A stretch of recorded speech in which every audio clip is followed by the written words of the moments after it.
All the things I planned on, my investment, my major investment, my house, that equity I thought I was going to have to be able to have my retirement pad a little bit. They want to know what's happening to it, man.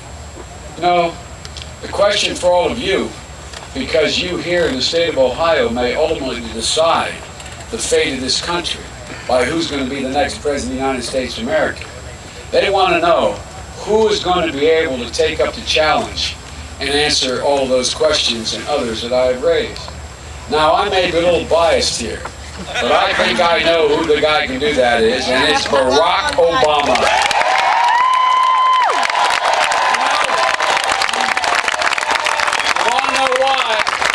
You want to know why I'm so certain about that? Look no further than what happened yesterday. John McCain and Barack Obama both made what was billed by each campaign as major speeches on the economy. Barack Obama laid out some genuine ideas how to change the lives of middle-class Americans. And what John McCain laid out was a new series of attacks on Barack Obama. That's right! Now, folks, look, the distinction, and I mean this, and some of you out here have been watching and listening to public officials running for president for a long time. I got there in the Senate when I was 29 years old. I've been there for 7 presidents. And I've heard it all. And you've heard it all. But ladies and gentlemen, one thing could not be clearer. One thing could not be clearer. One guy running for president is fighting for you. And the other guy running for president is fighting mad because he thinks he may lose. That's what's happening down there.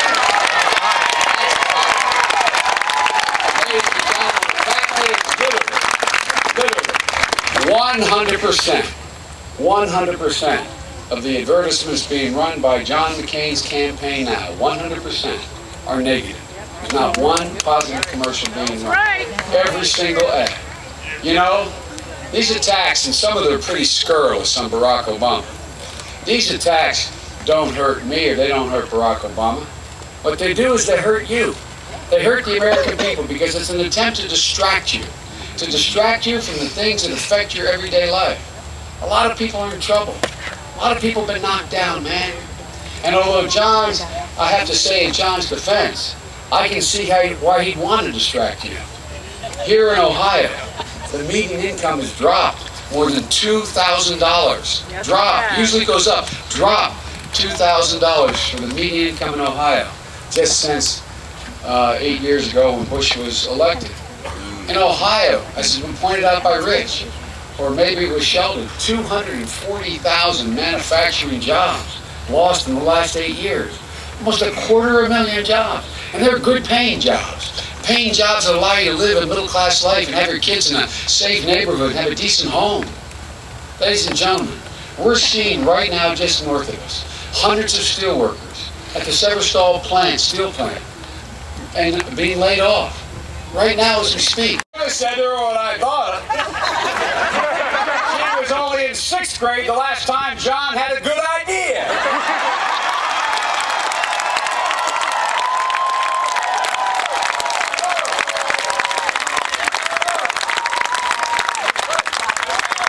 John McCain has nothing new to offer.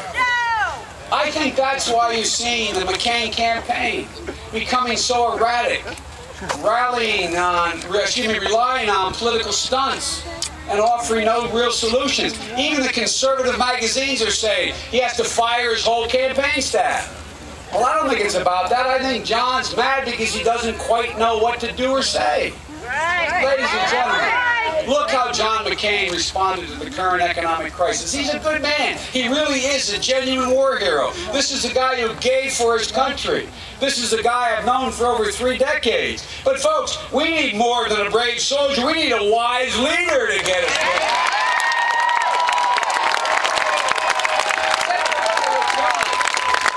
Take a look at what John said. And I'm not making this up. On September the 15th, as the bottom was falling out of the economy, John McCain said at 9 a.m. in the morning, and I believe we went back and counted, I think it's for the 20th time in the previous month he said this. But on the 15th at 9 a.m. he said, the fundamentals of our economy are strong. 11 a.m. 2 hours later, he said, we have a great economic crisis in the land. Now look, folks, that's what we Catholics call an epiphany. Ladies and gentlemen, the American people are looking for is a steady hand. They're looking for a president who provides steady leadership in times of challenge. You're telling me in those 2 hours, John came to realize for the first time that this crash is the final verdict on the failure of the economic philosophy he's been embracing? If he realized it, he didn't say it.